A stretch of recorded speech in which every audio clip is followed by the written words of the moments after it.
देखो मेरी बात सुनो, इसमें ना बीजेपी की जीत है, न कांग्रेस की जीत है, न बेरोजगार बच्चों की जीत है, न मीडिया की जीत है, न सुप्रीम कोर्ट का कोई लेना देना है। जो सब कुछ हुआ है वो हनुमान बेनीवाल के कारण हुआ है, ये मैं स्वीकार करता हूँ। नहीं, हनुमान बेनीवाल आप संघर्ष आपने किया शुरू से शुरुआत में। नहीं ना, हम तो संघर्ष को परिणाम तक नहीं पहुँचाते, वही संघर्ष को परिणाम तक पहुँचाते हैं। ये कटाक्ष में कह रहे हैं या मैं सच्चाई कह रहा हूँ, उन्होंने बोला है तो उनके बोले मैं हाँ कर रहा हूँ, क्योंकि मैं तो बीच में छोड़ के चला जाता हूँ। उन्होंने कब कौन सी पार्टी बनाई जिसको मैंने छोड़ा?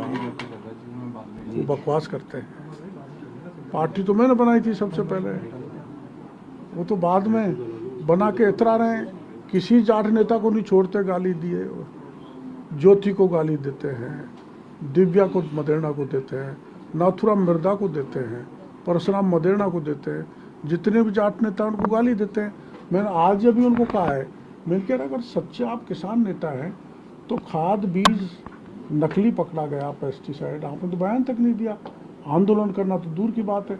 वो कह रहे थे आज मैंने दिल्ली तक हिला दिया इस मामले में। तो दिल्ली जब हिल जाता है तो ये परिणाम आ गया, सब उन्हीं के कारण है। तो केवल वो गाल बजा रहे हैं, मतलब गाल क्यों बजा रहे हैं? गाल क्यों बजा रहे हैं? उन्होंने संघर्ष किया, यहाँ 125 दिन बैठे रहे अकेले, 4-5 और थे। अब देखो उनकी ताकत कि 5-6 के उन्होंने ही पेपर रद्द करा दिया, अदालत भी, और उनके आंदोलन के कारण झुक गई आगे।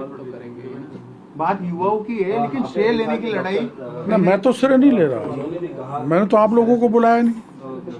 आप आयो, आपका स्वागत है। मीडिया ने अगर इतना इस मामले को उजागर नहीं किया होता तो ये आज का परिणाम नहीं निकलता, मोटी सी बात। पर ये बात है कि जवानों ने भी संघर्ष किया, हमारी पार्टी ने भी किया, अब क्या नाम से कांग्रेस ने भी देखो चेक होती लोकतांत्रिक तरीके से बयानबाजी की। तो ये जो एक अकेला आदमी कह रहा है मैं ही सब कुछ हूँ, तो हम भी उनके हाँ करा रहे हैं, उन्हीं के कारण हुआ है सारा। लेकिन आप सरकार में रहकर भी सरकार के खिलाफ लड़ते रहे इस मामले को लेकर कि युवाओं के साथ अहित ना हो और ये परीक्षा रद्द हो, ये बड़ी बात है। ये तो मैंने कहा था, कई बार कहा था। तो वो कहते हैं हमारी सभा में नहीं आए, हमारे धरने पर नहीं आए। तो ये कैसे हो सकता है? अगर हम बेनीवाल आगे मुख्यमंत्री नहीं तो मंत्री भी बन जाएं तो कैसे जा सकते हैं? वो तो बेवकूफ़ बनाने का बयान दे रहे हैं।